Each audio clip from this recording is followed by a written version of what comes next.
Hello everyone and welcome back to Gianna's History YouTube channel.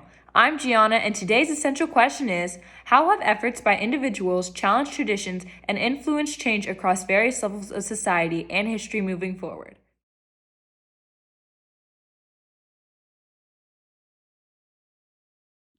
We have 6 special guests from 3 different time periods here to share their experiences.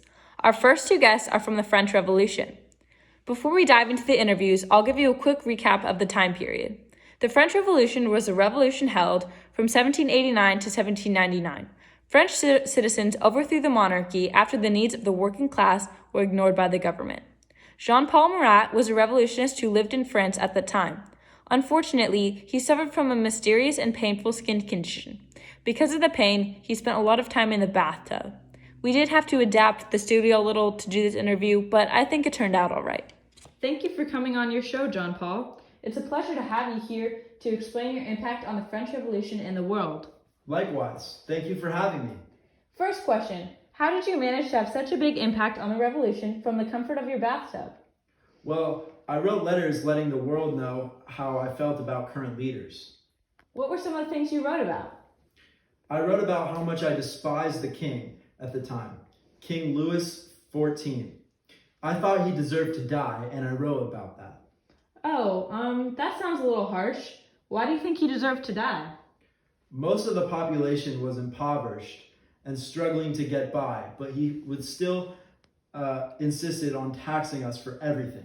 Did any citizens disagree with your radical views you supported in your writing? Well, I guess there are some conservatives, but most people were tired of how the government was treating us. Ow. Well, sorry for that interruption. Charlotte Corday killed John Paul because she was one of those conservatives who disagreed with his political views. She stabbed him in his bathtub. And with that, on to our next interview. This is Maximilien Francois-Marie Isidore de Robespierre. He's another revolutionary thinker. Thank you for having me. So, describe your role in the revolution. Well, I was considered a great leader, and I represented the Third Estate and the Estate General. Later on in the revolution, other revolutionists started to resent me, and I was quickly executed. Oh wow, I'm sorry. How do you think you changed the world?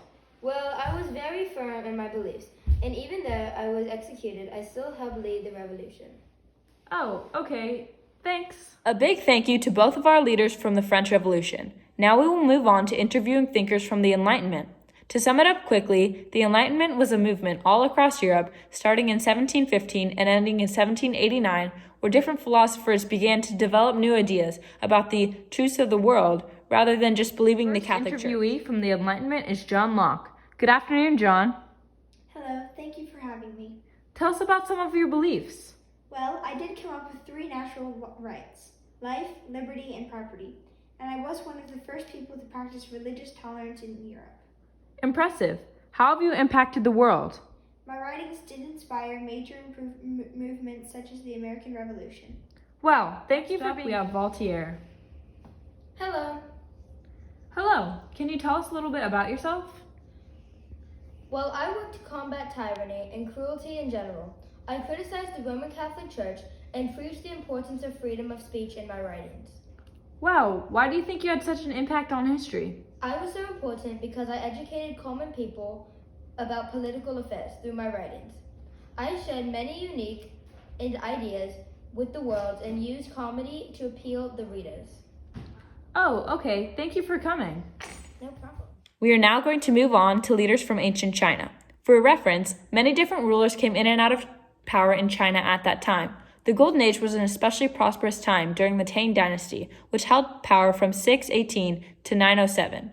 Give a big warm welcome to our first representative from ancient China, Li Shimin. Give a big warm welcome to our first representative from ancient China, Li Shimin. Hello, thanks for having me.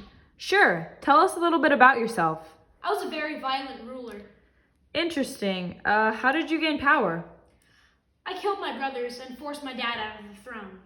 Oh, that's a little alarming, but impressive, I guess. How did you change the world? Well, I lead China into the Golden Age, and I think that is very important because many important inventions came out of that era. Did you find it hard to rule after your father? Not at all, because I really did run the show, even before I officially forced my way to the throne. Oh, interesting. Thank you for coming. For our last interviewee, we have Wu Zetian. Hello. Good afternoon. Describe your journey to becoming empress. Many ancient Chinese philosophers believed that women were unfit rulers and should be owned by their husbands.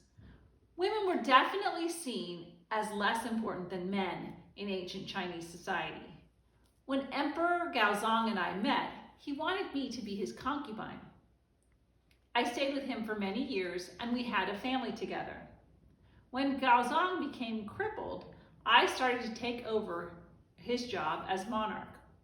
Once Gaozong died, I forced our son out of power, and that is how I became China's first and only female ruler. Wow, very inspiring. How do you describe yourself as a leader? When I ruled, was during China's most prosperous time, and I was very determined to prove to everyone that they were wrong about me. I had to deal with a lot of sexism, and I had to manipulate my way to the top. Oh wow, look at the time. The interview is almost over. Is there any piece of advice you would like to leave with our viewers? Remember, when one's aim is to achieve greatness, everyone is expendable. Thank you so much for coming. Thanks to all the leaders who helped make this possible. Going back to our essential question, I truly think all these rulers showed that just a single person can have a massive impact on history. On the surface, those people do not seem all that similar, but when you think about it, all these individuals helped shape our society and change the world. Thank you so much for watching.